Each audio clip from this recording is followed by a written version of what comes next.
Olá, quem nos ouve, e bem-vindos a mais uma exploração aprofundada. O nosso objetivo, como sempre, é mergulhar num conjunto de fontes, extrair o ruído e perceber as mudanças tectónicas que estão a acontecer em diferentes áreas. Olá a todos os nossos ouvintes, é um prazer estar aqui novamente. Hoje, o foco é a engenharia de software, ou mais especificamente, uma mudança de paradigma absolutamente radical na forma como construímos tecnologia. Radical é capaz de ser um eufemismo neste caso. Sem dúvida.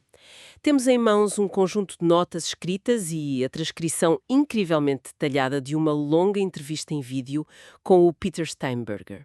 Para dar algum contexto a quem nos acompanha, ele é o criador do PSP-DKit e, mais recentemente, de um projeto chamado Clawbot. Exato, projetos com uma escala brutal. Mas o que nos traz aqui hoje é a premissa de como ele trabalha atualmente. Estamos a falar de alguém que faz 600 commits de código num só dia. O que por si só já é um número absurdo. Pois é, e não fica por aí. Ele afirma publicamente que não lê a maior parte daquilo que submete para produção e ainda assim consegue manter um nível de qualidade altíssimo. Confesso que fiquei um pouco chocada a ler isto. É, de facto, uma afirmação que parece bater de frente com todas as boas práticas estabelecidas na indústria há décadas. A nossa missão nesta análise é precisamente dissecar esta filosofia que o próprio apelida de AI First. Ou seja, a inteligência artificial em primeiro lugar. Exatamente. Queremos ir além do sensacionalismo dos 600 commits e perceber a mecânica real por trás disto. Como é que ahm, múltiplos agentes de IA estão a atuar na máquina dele em simultâneo? E, claro, o que é que isso significa não só para o futuro das equipas de engenharia, mas para a própria definição do que é ser um programador hoje em dia. Para percebermos como é que ele chegou a este ponto de ruptura com os métodos tradicionais, as fontes mostram-nos que é preciso recuar até ao início da jornada dele. O percurso do Peter começa na Áustria, o primeiro grande contacto com a tecnologia de forma assim mais séria acontece aos 14 anos e, lá está, define muito do que ele é hoje. Uhum.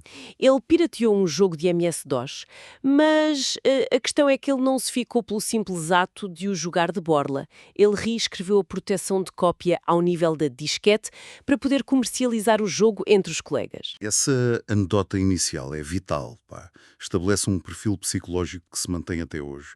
O foco dele nunca foi a puridade académica do código. Pois não, era puramente prático. Exato.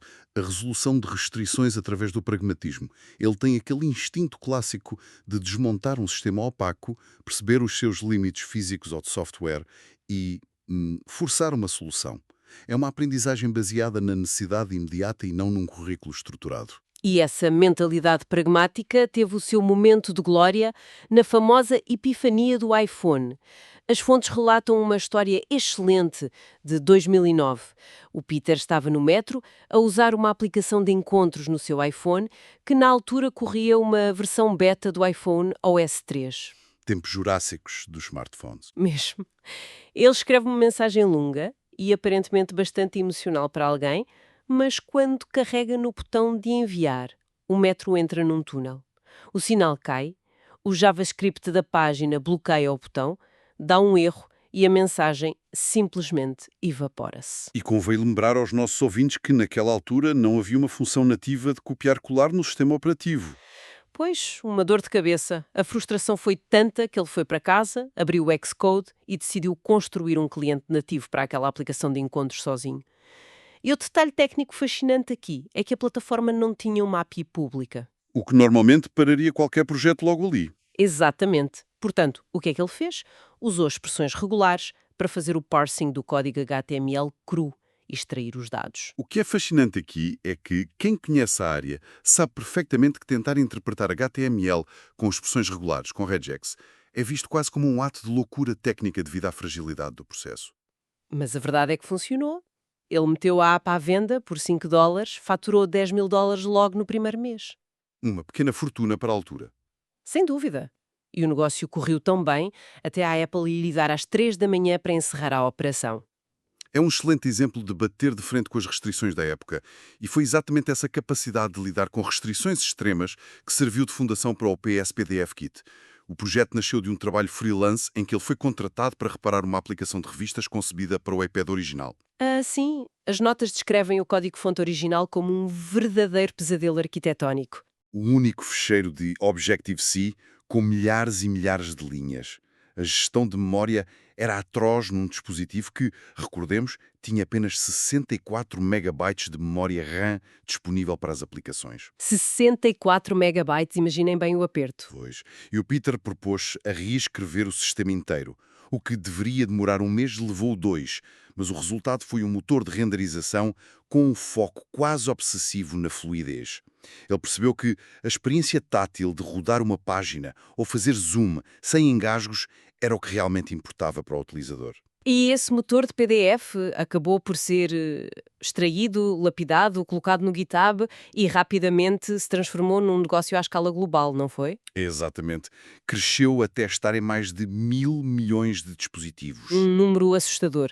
Mas a escala traz monstros escondidos na arquitetura. As transcrições da entrevista contam o famoso episódio da Bíblia de 50 mil páginas. E essa história é incrível. É. O modelo de dados original do PSPDF Kit foi desenhado com o pressuposto razoável de que um PDF comum teria, no máximo, algumas centenas de links, até que um cliente institucional no Canadá tentou abrir um documento que era essencialmente uma bíblia interativa. Tinha 50 mil páginas e mais de 500 mil de links. Obviamente, a estrutura em memória colapsou completamente. O documento demorava mais de 4 minutos a carregar. A solução obrigou 2 meses de engenharia pesada para reescrever o motor interno de forma a utilizar lazy loading de forma agressiva. Mas com uma restrição brutal, a API pública não podia sofrer alterações para não quebrar o código dos milhares de clientes que já usavam o sistema. Essa é a verdadeira complexidade do desenvolvimento de software comercial. Manter contratos de APIs rígidos enquanto se reconstrói o motor de um carro em andamento. E, inevitavelmente, o peso desta escala técnica traduziu-se num peso humano insustentável. O tão conhecido burnout. Sem dúvida. A empresa cresceu para 70 pessoas espalhadas por vários fusos horários.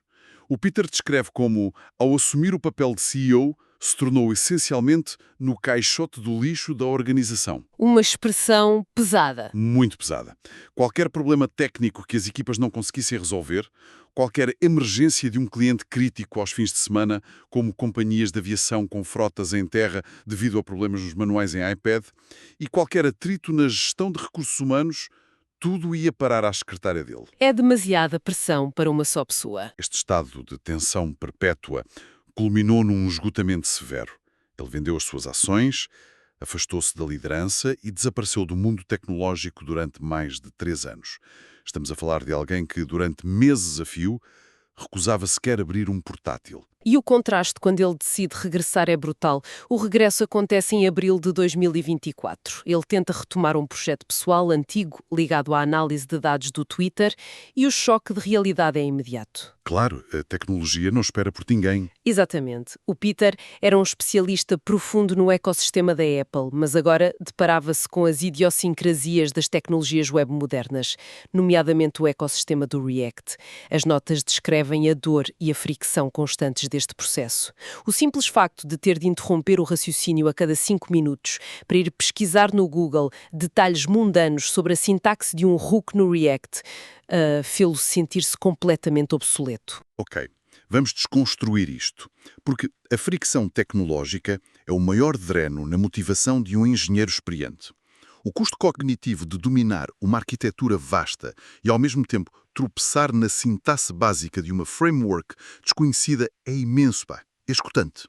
Mas foi exatamente esse ponto de dor que serviu de catalisador para a revelação que se seguiu. E que revelação! Uma revelação que aconteceu quando ele decidiu testar as capacidades de agentes autónomos, especificamente o Claude Code e o Gemini. A abordagem dele foi, mais uma vez, pouco ortodoxa. Pegou num fecheiro enorme, com cerca de 1.3 megabytes, que continha o despejo de todo o código legado do projeto do Twitter e atirou-o literalmente para um modelo. Sem qualquer preparação prévia. Nenhuma. Pediu-lhe uma especificação técnica atualizada. A seguir, instruiu o Claude Code a construir a aplicação com base nessa mesma especificação, dando-lhe ferramentas para controlar o navegador e testar os resultados. Depois de alguns ciclos de erro e correção, completamente autónomos por parte da IA, ele tinha uma página de login do Twitter perfeitamente funcional à sua frente. As transcrições citam-no a descrever isto como um momento de choque absoluto, um verdadeiro holy fuckward moment. Foi a explosão do paradigma anterior. E a partir desse momento, a dinâmica muda completamente, entrando num território que roça o psicológico. O Peter traça um paralelo fascinante entre o uso destes agentes de IA e o comportamento de alguém perante uma slot machine num casino. A sério? Uma slot machine? Sim, porque a esmagadora maioria dos prompts que um programador escreve não produz o resultado perfeito à primeira. Muitas vezes o código falha, gera erros de compilação ou regressões lógicas. No entanto, aquelas vitórias ocasionais em que a IA cospe 300 linhas de código imaculado que resolvem um problema arquitetónico denso numa questão de segundos, geram um pico de dopamina gigantesco. A imprevisibilidade da recompensa cria um ciclo vicioso. Tão vicioso que as fontes referem que ele começou a sofrer de privação de sono grave, acordando de madrugada, impulsionado apenas pela vontade de gerar mais e mais código. Ele até organizou um encontro informal em Londres, a que chamou Cloud Code Anonymous, para partilhar estas experiências de produtividade obsessiva com outros engenheiros que estavam a passar exatamente pelo mesmo. É o lado obscuro da superprodutividade, mas o grande atrativo e aquilo que o prendeu de forma tão intensa foi a erradicação da fricção. Há um exemplo claro disto nas notas. Ele começou a construir ferramentas em Go, uma linguagem que ele admite abertamente não dominar. Certo, mas então como é que ele programa numa linguagem que não domina? A questão é que ele não precisa de saber a sintaxe de Go. Ele conhece os princípios profundos de sistemas, concorrência e estruturas de dados. A IA atua como um tradutor perfeito da sua intenção arquitetónica para a sintaxe específica daquela linguagem. O problema de aprender uma nova stack tecnológica desapareceu. E isso muda completamente as regras do jogo. A eliminação dessa curva de aprendizagem muda a equação do valor de um engenheiro. E isto leva-nos diretamente ao núcleo da sua atual filosofia, AI First. E é aqui que encontramos a frase mais controversa de toda a entrevista, a afirmação categórica de que ele publica código para produção que não se dá ao trabalho de ler, o famoso I ship code, I don't read. É uma frase forte. Confesso que, ao ler essa secção nas fontes, a minha reação inicial foi de alarme total. Como é que se justifica enviar código gerado por um modelo probabilístico diretamente para produção sem uma revisão linha a linha? E as questões de segurança? E se o modelo introduzir uma vulnerabilidade óbvia ou criar um atalho catastrófico na lógica de negócio? Traz. Mas a argumentação do Peter para defender esta prática é, lá está, muito pragmática. Ele divide o software entre a lógica arquitetónica crítica e aquilo que chama de canalização aborrecida. Canalização? Sim, a canalização do software. A vasta maioria do código numa aplicação moderna é apenas movimentação de dados. Receber um pedido em formato JSON, transformá-lo, enviá-lo para uma base de dados, ler-a novamente e devolver ao cliente. Os problemas de concorrência complexa, integridade referencial e segurança de Estado já estão amplamente resolvidos se usarmos ferramentas maduras como o Postgres de forma correta. O papel do humano deslocou-se. Ou seja, já não somos pedreiros a assentar tijolos. Exato, já não faz sentido gastar ciclos cerebrais a verificar se um ciclo for está bem formatado. O foco total passa para a integridade da arquitetura de alto nível e as restrições de segurança do sistema no seu todo. E é aqui que a coisa fica realmente interessante.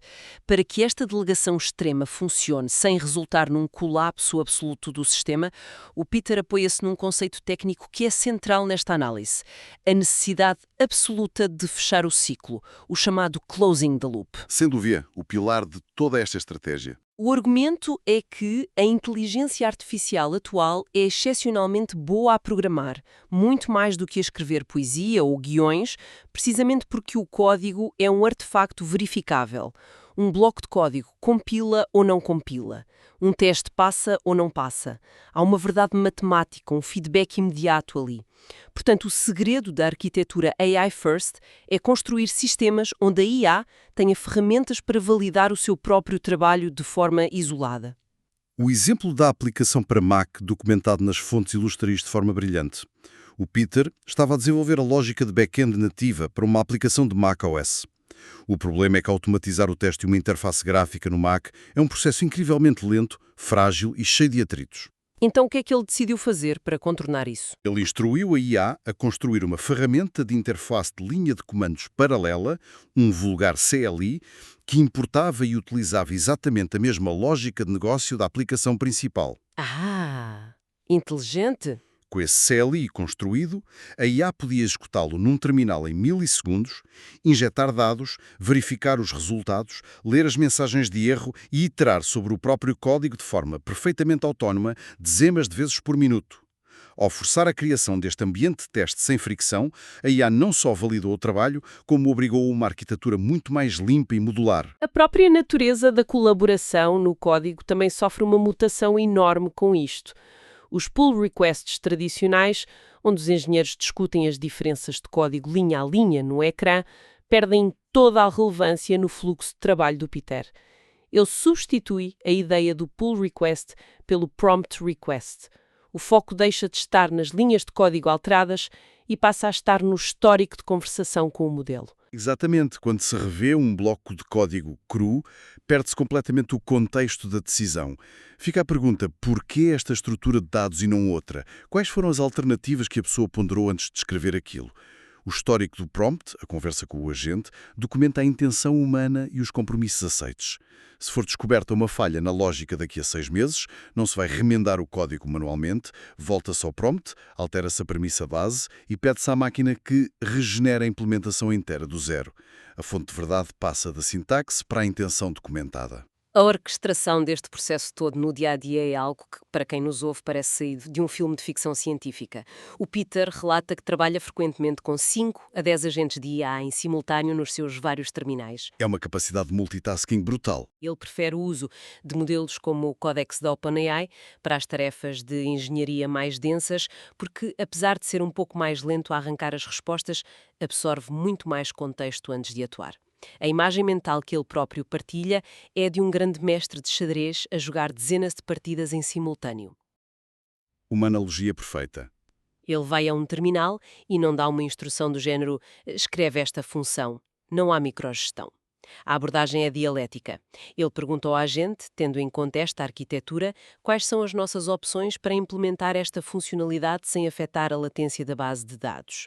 Discutem as opções, avaliam os prós e os contras de cada caminho e, uma vez definido o rumo arquitetónico, ele dá a ordem de discussão.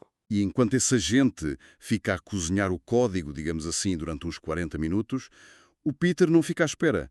Ele move-se para outro terminal, limpa o contexto mental e inicia uma nova negociação arquitetónica com outro agente para uma parte completamente diferente do sistema. É fascinante notar nas fontes como ele descreve o peso cognitivo disto. Gerir o contexto de 10 conversas arquitetónicas em paralelo é extenuante. Imagino, deve fritar os neurónios todos. Mas, curiosamente, é o que lhe permite alcançar um estado de flow contínuo. Antigamente, o programador ficava passivamente à espera que o código compilasse ou que os testes corressem na nuvem, quebrando o ritmo e perdendo o foco. Agora, há sempre um problema de alto nível a exigir atenção humana, enquanto a máquina lida com a execução tática em pano de fundo. Todo este fluxo hiperprodutivo serve de motor para o projeto atual dele, a que ele chama de Projeto YOLO, o Clobot. Um projeto nascido puramente da curiosidade de testar os limites do que é possível construir com estas ferramentas. O Clobot é, no fundo, a concretização de uma inteligência artificial hiperpessoal. É impossível não pensar no filme Air, quando lemos sobre isto. Totalmente. As referências nas notas fazem exatamente essa comparação. Não é apenas um chatbot glorificado. Tem um contexto profundo sobre toda a vida digital do Peter. Lê o calendário, acede ao sistema de fecheiros local, interage autonomamente em plataformas como o WhatsApp, Discord e Slack. O mais impressionante para mim é a forma como o sistema mantém o estado e a personalidade através de simples fecheiros de texto. Sim, os famosos fecheiros Markdown. Ficheiros como o user.md e o que ele chama de soul.md. Ficheiros onde estão codificados os valores centrais e as preferências da vida dele. É um sistema extremamente proativo. O Clobot pode acordá-lo de manhã ligando a música se notar que ele está atrasado para um compromisso ou repreendê-lo ativamente se detectar, cruzando o calendário e as interações, que ele não está a dormir o número de horas suficiente. Chega a roçar o lado paternal. Chega ao ponto de analisar os padrões de mensagens antigas e sugerir proativamente que ele contacte um grande amigo com quem já não fala há semanas. E se ligarmos isto ao panorama geral da engenharia, o que está por trás do Globot demonstra perfeitamente o poder da autonomia flexível que estas ferramentas já alcançaram. Há uma anedota nas transcrições que ilustra isto na perfeição. Conta, conta. O Peter estava de viagem por Marrocos e precisava de enviar uma instrução urgente para o Globot. No entanto, estava na rua e não lhe apetecia escrever. Decidiu gravar uma nota de voz no WhatsApp e enviá-la para um número associado ao agente dele. O grande problema técnico aqui é que o Globot nunca tinha sido programado explicitamente para processar mensagens de áudio. O sistema estava preparado exclusivamente para receber texto. E o que é que aconteceu? Deu erro? Esse é que é o ponto. Quando o agente recebeu o fecheiro OGG do WhatsApp, em vez de falhar e devolver uma mensagem de erro genérica, analisou o problema. Tendo acesso livre à linha de comandos do servidor, a IA pesquisou no sistema por ferramentas de conversão de áudio, encontrou o FFmpeg, usou-o para converter o fecheiro, depois procurou por uma instalação local do Whisper para fazer a transcrição para texto.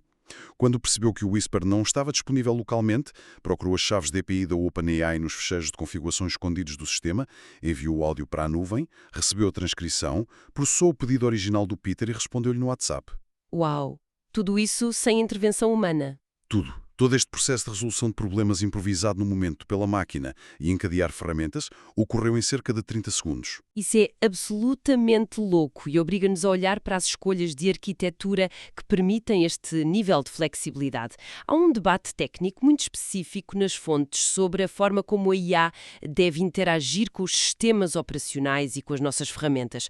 A indústria parece estar a consolidar-se em torno de protocolos estruturados, nomeadamente os MCPs, os Model Context Protocols.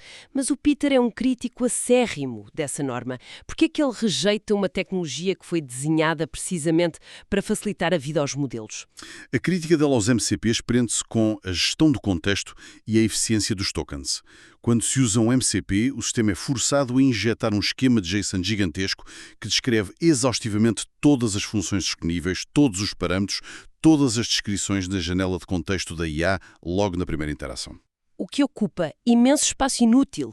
Num projeto complexo, isto incha os prompts de forma absurda, consumindo rapidamente os limites de memória do modelo e tornando as interações muito mais lentas e caras. A alternativa do Peter é brutalmente simples. Expor as capacidades através de CLIs, interfaces puras de linha de comandos. A IA atua num ambiente de terminal, utilizando ferramentas Unix clássicas que todos conhecemos, como o Bash, o grep e o JQ. Se a IA precisa de extrair uma configuração específica de um fecheiro com milhares de linhas, não carrega o fecheiro todo para a janela de contexto. Ela escreve um comando JQ para filtrar os dados localmente no servidor e consome apenas as 3 linhas de texto de que necessita. É uma imitação direta e muito pragmática da forma como um engenheiro de sistemas sénior trabalharia. Ao vermos a eficiência de todas estas escolhas e o nível de automação alcançado, é inevitável não questionar o impacto disto na escala das empresas tecnológicas. As fontes trazem estimativas pesadas sobre o futuro.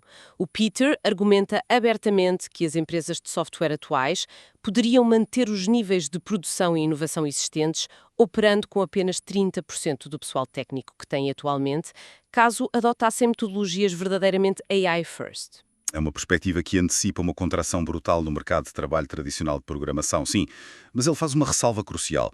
O perfil das equipas vai mudar drasticamente. A indústria vai assistir à valorização extrema do engenheiro sénior, ou daquilo a que ele chama de arquiteto, com A maiúsculo. Portanto, os júniores vão passar um mau bocado. Exato. O mercado vai exigir profissionais que possuam um entendimento profundo de sistemas distribuídos, redes e arquitetura de dados, e que saibam traduzir esse conhecimento em instruções macro e precisas para agentes de IA.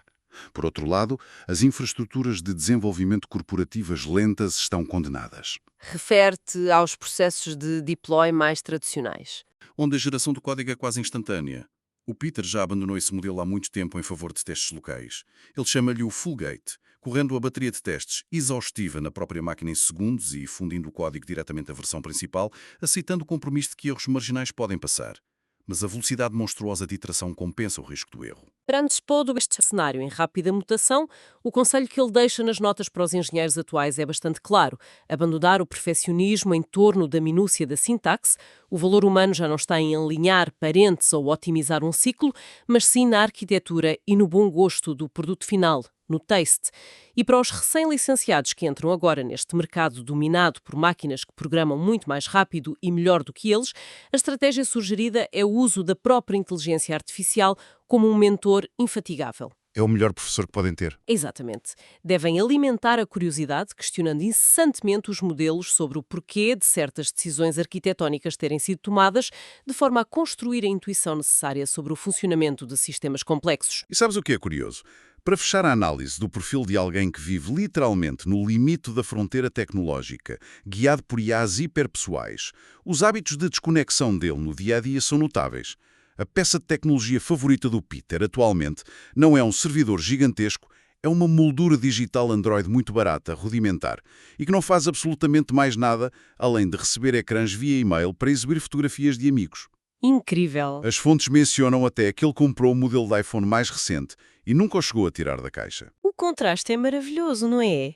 Ele adota a desconexão forçada como um método puro de sobrevivência mental. Faz questão de ir treinar com um personal trainer, deixando deliberadamente o telemóvel trancado no cacifo do ginásio.